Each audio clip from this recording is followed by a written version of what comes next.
क्या फ़ायदा इतनी एफर्ट्स का कि MOU साइन हो गया और लगता था कि पूरा तरीकाकार तय हो चुका हुआ है, फिर किसी ने ओवरप्ले कर दिया, किसी ने हमला किया, जवाबी हमला किया। ये मामला जो है MOU से पहले की कंडीशन पर आ गया हुआ है। अब दोनों ममालिक ने, दोनों फरीक़ैन ने लड़के देख लिया, कुछ हासिल नहीं हुआ, टेबल पर आना ही पड़ा। अब आपको क्या लगता है, कोई कसर बाकी रह गई है टेबल पर आने की, या दोबारा से ये अब डिसाइसिव मूवमेंट आपको नजर आ रही है? मेरे ख्याल में ये वॉर जो है अब लो इंटेंसिटी जो है उससे कंसिडर नहीं किया जा सकता। जिस लेवल पे इसका मैग्नीट्यूड और स्कोप है, हमने देखा पिछले 8 दिन में जिस तरह कंसेक्टिवली अमेरिका ने अटैक किया, और बैड ब्लड तो बहुत ज़्यादा पहले ही है, ट्रस्ट डेफिसिट बहुत ज़्यादा था, तो कॉन्फिडेंस बिल्डिंग मैयर लेने की ज़रूरत थी है।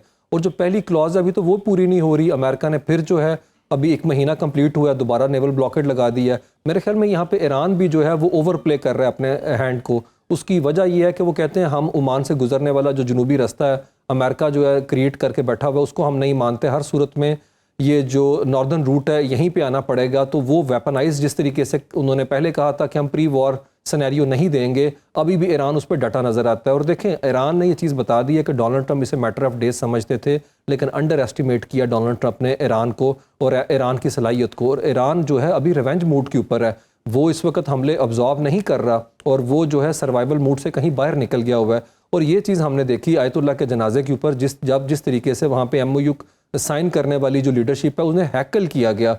कालीबाफ का जो TV प्रोग्राम है उसे अपना जो है वो ऑफ एयर कर दिया गया। जिस तरह से वो वहाँ के ऊपर जो अवामी सतह के ऊपर उनका इजलास बुलाया गया है वहाँ की शूरा का, उसके अंदर भी वो मौजूद नहीं थे। तो वहाँ पे जो अपना हार्ड लाइनर हैं वो असर्ट करते नज़र आ रहे हैं। और यही कमों पे सूरत हाल हमें दूसरी तरफ डोनाल्ड ट्रंप के एंड के ऊपर भी नज़र आती है। तो सैनिटी परवेल दूसरी तरह नहीं कर रही। बिल्कुल जी, कशीदगी जो है वो नज़र आ रही है और कशीदगी फैलती हुई नज़र आ रही है, पूरा खित्ता इसमें नज़र आ रहा है। उस्मान साहब, चंद रोज़ पहले तक तो 2 ममालिक का नाम लिया जा रहा था, एक इसराइल और सऊदी अरब, के इन पर हमले नहीं हो रहे। इसराइल की तो चले एक अलग बात है, लेकिन सऊदी अरब के बारे में कहा जा रहा था कि पाकिस्तान की वजह से वहाँ पर हमला नहीं हो रहा। पाकिस्तान ने कह भी दिया था ये हमारी रेड लाइन है, लेकिन सऊदी अरब पर भी हमला हो गया, कतर पर भी हमला हो गया। ईरानी वज़ीर ख़ारजा ओमान में थे तो ओमान पर भी हमला हो गया। तो ये जो पूरा खित्ता लपेट में आ चुका हुआ है, ईरान की आपको क्या पॉलिसी नज़र आती है? वो जो 72 घंटे का अल्टीमेटम दिया था, 48 घंटे गुजर चुके हैं, 24 घंटे मजीद रहते हैं, उसके बाद क्या होगा खलीजी ममालिक में? जी, ये इस्माइल बकाई जो है उन्होंने अभी तकरीबन 4 घंटे पहले जो फॉरेन मिनिस्ट्री से स्टेटमेंट जारी की है, मेरे ख्याल में यही उन्होंने कहा मुज़ाकरात भी साथ साथ रहेंगे और फौजी हिकमत अमली के तहत हम रिस्पॉन्ड भी करते रहेंगे। पिछले हफ्ते अब्बास अराक्ची ओमान में मौजूद थे जब टैंकर्स को IRGC ने हिट किया। तो जैसे मैंने पहले कहा कि वहाँ के ऊपर जो दूसरे फैक्शंस हैं, हार्ड लाइनर्स हैं, वो भी असर्ट करते नज़र आ रहे हैं। और उन्होंने तो ट्रीजन तक का इल्ज़ाम लगा दिया बाकर कालीबाफ। और मेरे ख्याल में ये चीज़ हमने देखी, जो वेंजेंस की बात करते हैं, सुर्ख झंडे लेके पार्लियामेंट के इजलास के अंदर वहाँ पे लोग थे। तो अब ईरान जो है वो दूसरे मूड के ऊपर, जैसे मैंने पहले कहा कि वो शिफ्ट हो चुका हुआ है। और उनकी पॉलिसी जो है वो जॉर्डन पे अटैक करके उन्होंने एक मैसेज दिया है।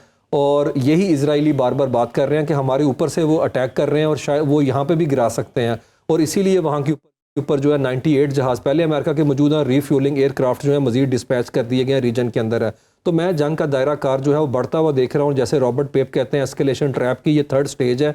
और डोनाल्ड ट्रंप ने अंडर एस्टिमेट किया है 28 फेब को भी, और अभी भी अंडर एस्टिमेट कर रहे हैं। और रीजन के अंदर ये ब्रॉडर जो कन्फ्लिक्ट है ये अल्टीमेटली जो है वो मुझे लगता है कि जंग के अंदर तुर्की तक को भी घसीट सकता है। और ये हमने देखा NATO के इजलास के अंदर डोनाल्ड ट्रंप ने जो पॉलिसी बयान दी और जो वहाँ के ऊपर टेक अवेज थे, उससे पता चलता है अमेरिका ट्रिपल थ्रेट के तहत ईरान को स्क्वीज़ करने की कोशिश कर रहा है। वहाँ पे सिविलियन ढांचे को अटैक करके जिस तरीके से अवाम को दोबारा सड़क पे लेके आने की कोशिश की जा रही है, बैरूनी सरहदों के ऊपर, बॉर्डर के ऊपर जिस तरह वो दबाव बढ़ा रहे हैं, और वो चाह रहे हैं कि वहाँ के ऊपर जो कुर्द एलिमेंट है उन्हें इंगेज किया जाए। फिर सीरिया के अंदर खेप पकड़ा जाना और उनका ये इल्ज़ाम तराशी करना अहमद अशरा की गवर्नमेंट का कि ये जो है उनके पास जा रहा था, ये हिजबुल्लाह के पास है, और हिजबुल्लाह को लेके डोनाल्ड ट्रंप का कहना कि अहमद अशरा उनको मैनेज कर सकते हैं।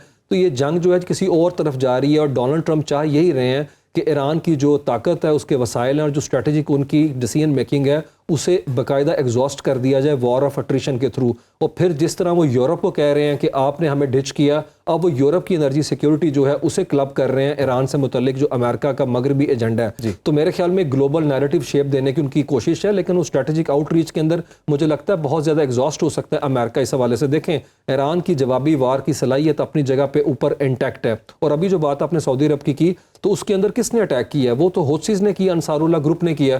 उन्होंने कहा हमारे जहाज़ को इन्होंने हिट करने की कोशिश की जो आयतुल्लाह के जनाजे में शिरकत के लिए डेलीगेशन भेजा गया, उसकी वजह से अबा इंटरनेशनल एयरपोर्ट को उन्होंने अटैक किया। और याद रखें हम बात कर रहे हैं अब नाए हुरमज़ की, लेकिन 12% ट्रेड जो है वो जारी है वहाँ से बाबुल मंदब से, और ये वाहिद रूट है जो कि इंडियन ओशन से रेड सी के अंदर जाता है, जो कनेक्ट करता है सुएज कनाल के थ्रू मेडिटेरेनियन को है। तो अगर वहाँ से चोक कर दिया जाए तो 10-12 दिन ऊपर लग जाएंगे उधर से गुजरते हुए अफ्रीका की तरफ से, तो कॉस्ट बढ़ जाएगी।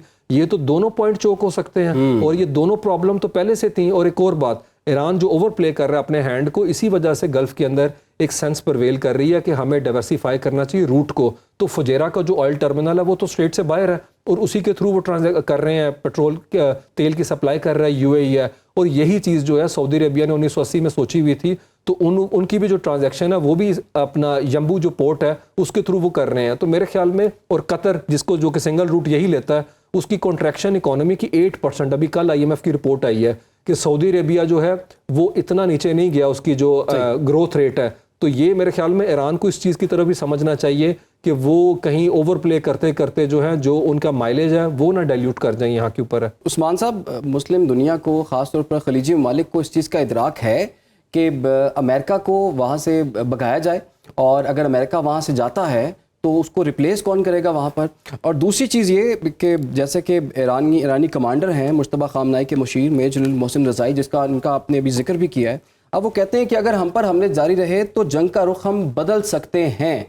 तो हर तरफ तो हमले कर रहे हैं, अब क्या स्ट्रेटजी होगी और जंग का रुख बदलने से क्या मुराद है इनका? Seeing is believing. अब वो पता नहीं किस कॉन्टेक्स्ट के अंदर बात कर रहे हैं, लेकिन जैसे आपने कहा कि नो डाउट ये जो मोमेंट ऑफ ट्रुथ है, पर्टिकुलरली अगर हम देखें गल्फ स्टेट्स के लिए, इन्होंने 1981 के अंदर बनाया था GCC कंट्री का पूरा मैकेनिज़्म, ये 79 की इरानियन रेवोल्यूशन के बाद। तो उन्हें इस चीज़ का इदराक हो जाना चाहिए, ईरान रीजन की रीजनल पावर है और एक हकीकत है, और यहाँ पे ऑड वन आउट जो है वो एक ही मॉन्स्टर है, और वो है इजराइल है, जिसकी वजह से ये सारे मामलात इस नहज तक पहुँचे हुए हैं। क्योंकि वो रीजन के अंदर पोरस बॉर्डर चाहता है, प्रेगनेबल बॉर्डर चाहता है, वो चाहता है इंस्टीट्यूशनल जो ढांचा है वो यहाँ के ऊपर उतना ज़्यादा इंटैक्ट ना रहे, जो शाम का मॉडल है यही चीज़ यहाँ पे करने की उनकी कोशिश थी, जो कि ऑफ कोर्स अंडर एस्टिमेट उन्होंने भी किया ईरान को इस कॉन्टेक्स्ट के अंदर है।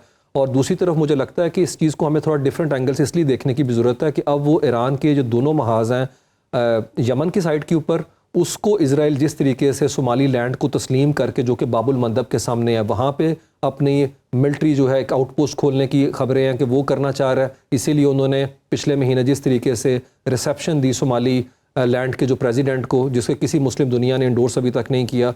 और दूसरी तरफ हम देखते हैं कि जर्मनी ने जो स्टेटमेंट दी 4 दिन पहले कि जो यूनाइटेड नेशन का जो इंटरम फ्रेमवर्क है वहाँ के ऊपर, जब ये पीस कीपिंग मिशन जो हैं विड्रॉ करेंगे 31 दिसंबर को यहाँ से लेबनान से, तो उसकी रिप्लेसमेंट के अंदर यूरोपीय यूनियन अपने फौजी मतलब नेटो के ट्रूप्स डिप्लॉय करेगा। मेरे ख्याल में ये जो डेवलपमेंट है ये देखने की बड़ी अच्छी ज़रूरत है। क्या यूरोपीय यूनियन जो है यूनाइटेड नेशन के मैकेनिज़्म को साइड पे करके अपने ट्रूप्स डिप्लॉय करेगा, तो वो तो डिसीजन मेकिंग के का हिस्सा बन जाएगा यहाँ पे। तो क्या वो डिसआर्म करेंगे लटानी रिवर से लेके ब्लू लाइन के दरमियान सिक्योरिटी वो अंजाम देंगे लेबनान फोर्सेस के साथ है। और यही चाहता है इजराइल, यही अमेरिकन चाहते हैं कि यूरोपीय यूनियन को भी इस जंग के अंदर घसीटा जाए, और बाबुल मंदब के सामने खड़े हो रहे हैं दोबारा से वहाँ के ऊपर इजराइली। तो ये चीज़ मुझे लगता है कि ये दूर दूर तक नज़र नहीं आ रही। मुस्लिम दुनिया का प्रॉब्लम ये है, इंटेलेक्चुअली पॉवर्टी का शिकार है हमारी लीडरशिप है। देखें जिन बादशाहतों की हम बात कर रहे हैं ये कोई पब्लिक लेजिटिमेसी के थ्रू नहीं आई हुई हैं, और ये बादशाहतें इसीलिए कायम है क्योंकि इन्होंने फ़ौज के ऊपर काम नहीं किया। ये स्काई स्क्रैपर के थ्रू बना के विजन 2030 बैठे हुए थे। हम बात कर लें जितने भी ये नई पौध है वहाँ के ऊपर MBZ की MBS और ये शेख तमीम है, तो मेरे ख्याल में ये एक पोस्ट वॉर सिनेरियो में आपको अमेरिका की प्रेजेंस नजर आ रही है? नहीं, डेफिनेटली देखिए अमेरिका की प्रेजेंस खत्म होती नजर नहीं आ रही, लेकिन अमेरिका का जो ऑरा था इन्वेंसिबिलिटी का, प्रेस्टीज का, वो तो हर्ट हुआ बुरी तरीके से, और ये अफोर्ड नहीं कर सकते उनके ऊपर रिलाई करना।